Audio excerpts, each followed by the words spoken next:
E aí galera, quem fala é o Lúcio, o seu narrador para mais um vídeo. Hoje entrando nas armas com efeitos em área, mas eu só vou falar nesse vídeo sobre a espingarda.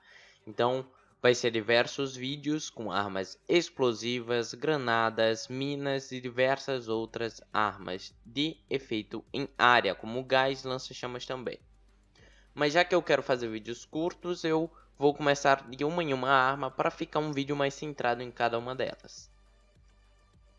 Então vamos lá. Essa daqui é uma parte que eu vou colocar em praticamente todos os vídeos, que é explicando o que seria uma arma em área.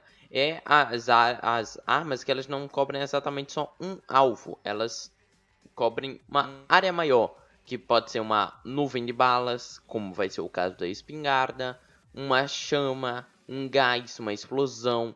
Elas sempre vão ter um efeito mais amplo. Então, para calcular como que funciona isso, a gente tem essa tabelinha aqui. Ela é um pouquinho diferente para cada arma. Na verdade, ela é sempre a mesma, mas tem umas pequenas diferenças. Aqui é o nome tabela para granadas, mas o livro deixa claro que é para granadas e outros tipos de armas. Bom, vamos lá. Essa tabela granadas, ela vai estar disponível praticamente para todas as armas, e eu vou explicar como que eu acho que ela funciona para cada uma delas.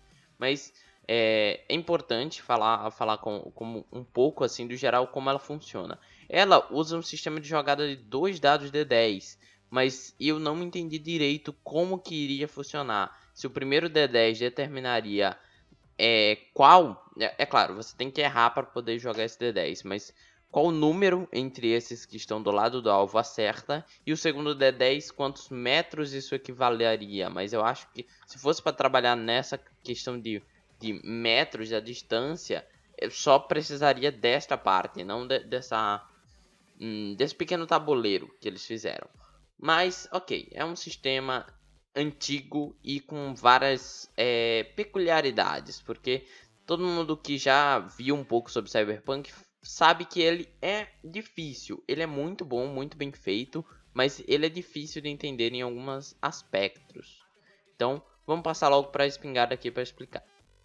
Bom, então vamos lá. A espingarda, para quem não sabe, ela dispara várias balas de uma vez. Não em formato como é uma metralhadora, que vai um tiro, outro tiro, outro tiro, outro tiro. Não, é um tiro espalhado. Então ela dispara em várias formas. Acho que praticamente qualquer um vai saber disso. Mas é importante explicar. E essa nuvem de balas é chamada de trama. Então, pequenos metais voando para tudo que é lado, praticamente. Bom, o tamanho dessa nuvem vai ser determinada pela distância do atacante e do defensor, porque se você estiver bem perto da pessoa que você quer acertar, não vai dar muito para ela espalhar. Ela vai pegar tudo no alvo e não vai conseguir espalhar muito, ou pequenos pedaços vão acabar passando, mas não uma coisa tão grande. Enquanto quanto mais longe você estiver, mais ela vai espalhar. Mas ela, lembrando, quando eu falo distância, é claro que você não vai poder disparar de tipo metros e metros como seria uma sniper e esperar acertar diversas pessoas. Não é necessariamente assim que ela funciona, porque ela tem um alcance efetivo dela, que é bem baixo.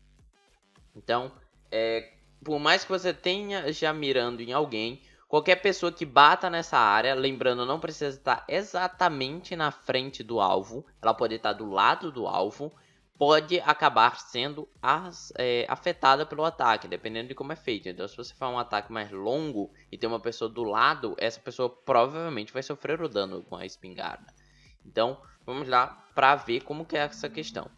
Então, nós temos aqui que são os disparos, se ele vai ser a queima-roupa, se ele vai ser curto ou médio. Eu já tratei isso, tipo, eu não vou explicar aqui como que se faz ataques, tá? Eu vou explicar como funciona as peculiaridades da espingarda. Eu já fiz vídeo de como funcionam os ataques às longas distâncias, e aí você vai aprender como que funciona para você acertar um ataque queima-roupa, médio, longa. Mas aqui é as peculiaridades da espingarda. Então vamos lá. A trama dela, ou que seria o quanto a nuvem vai se espalhar, lembrando que não é reto, é na largura dela, quanto que ela vai se espalhar. E ali é o dano de cada largura. Então, quanto mais larga ela fica, mais distância ela está. Então, o dano vai ser menor. Mas, em compensação, você pode acabar acertando mais pessoas dessa forma. Então, eu acho que é algo bem simples de entender, mas eu vou demonstrar aqui como é. Aqui nós temos onde o personagem disparou. Ele disparou dessa parte aqui embaixo, onde está mais fina. Então, as balas se espalham do cano da arma em um formato meio que triangular. Ela vai se abrindo. Quanto mais longe estiver, mais a trama dela, mais a largura dela vai aumentar. E a trama, que é a quantidade de metros que ela se espalhou, é esse finalzinho aqui, onde a gente meio que fecharia o triângulo.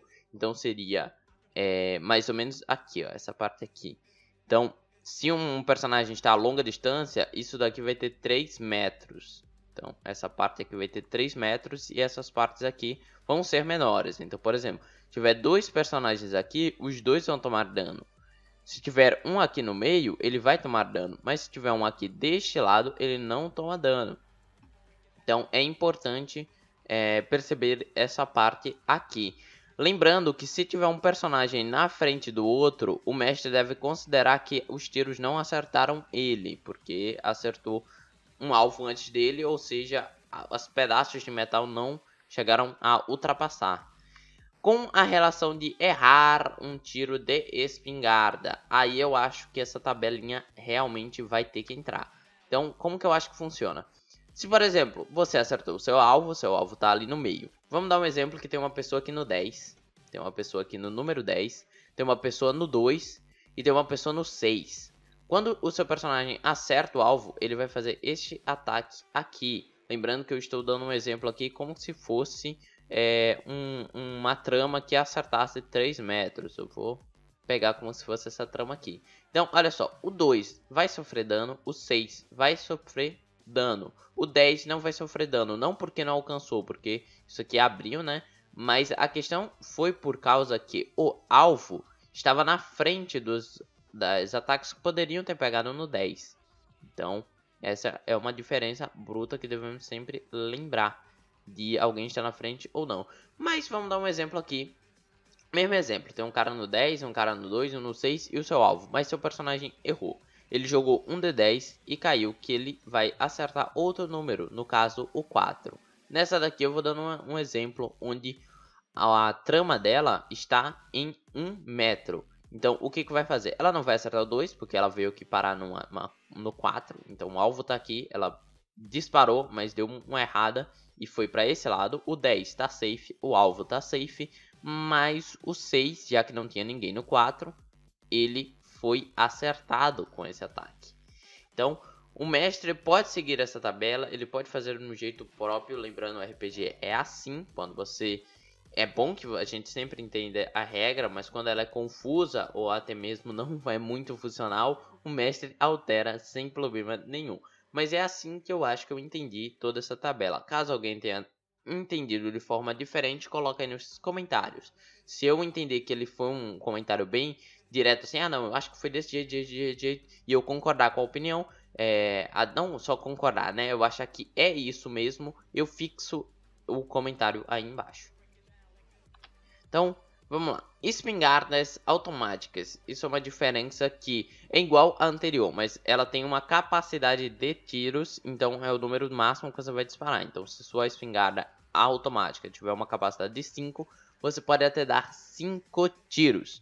Então, uma das regras aqui que eu também não entendi é que todos os tiros devem estar a 1 metro do outro. Eu acho que ele quis dizer que quando sai o primeiro tiro, o segundo tiro é atirado, no caso, ele soltando apenas depois que a primeira tiro ultrapassou 1 metro. Mas eu não entendo muito dessa questão, porque balas viajam numa velocidade super rápida. Então essa parte aí que explicaram no livro parece uma coisa não tão importante. Então, vamos lá. Cada tiro, cada ataque que você faz, ele sofre menos 2 de dificuldade após o primeiro. Então, vamos dar um exemplo de uma arma que dá 5 disparos. Ela vai atirar o primeiro disparo sem penalidade, o segundo disparo dela vai ter 2 de penalidade, o terceiro disparo dela 4, o quarto vai ter 6 e o último vai ter 8 de penalidade.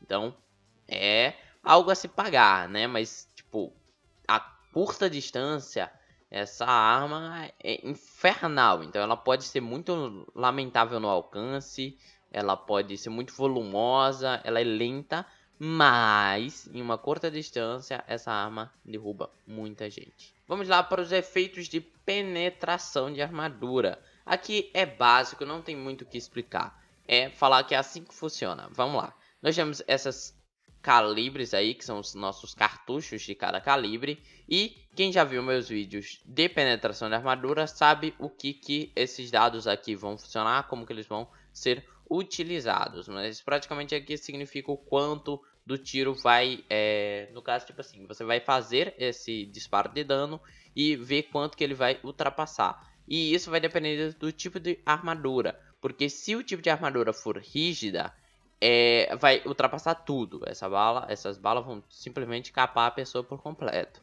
Já se for uma armadura maleável, que absorve mais impacto de dano, o cartucho de uma espingarda não é muito adequado, ela acaba sendo muito facilmente absorvida, então você vai dividir esse dano aqui, dependendo do cartucho, pela metade. Então é isso, a diferença que vai ter entre uma e outra é apenas esta. Então, galera, aqui quem falou com vocês foi o Lúcius, o seu narrador. A gente ainda vai ter diversos vídeos ainda assim, tipo, mais ou menos uns 5 falando dessa parte. E depois disso, se eu não me engano, a gente já entra em veículos. Então, aqui quem falou com vocês foi o Lúcius, o seu narrador, e fui.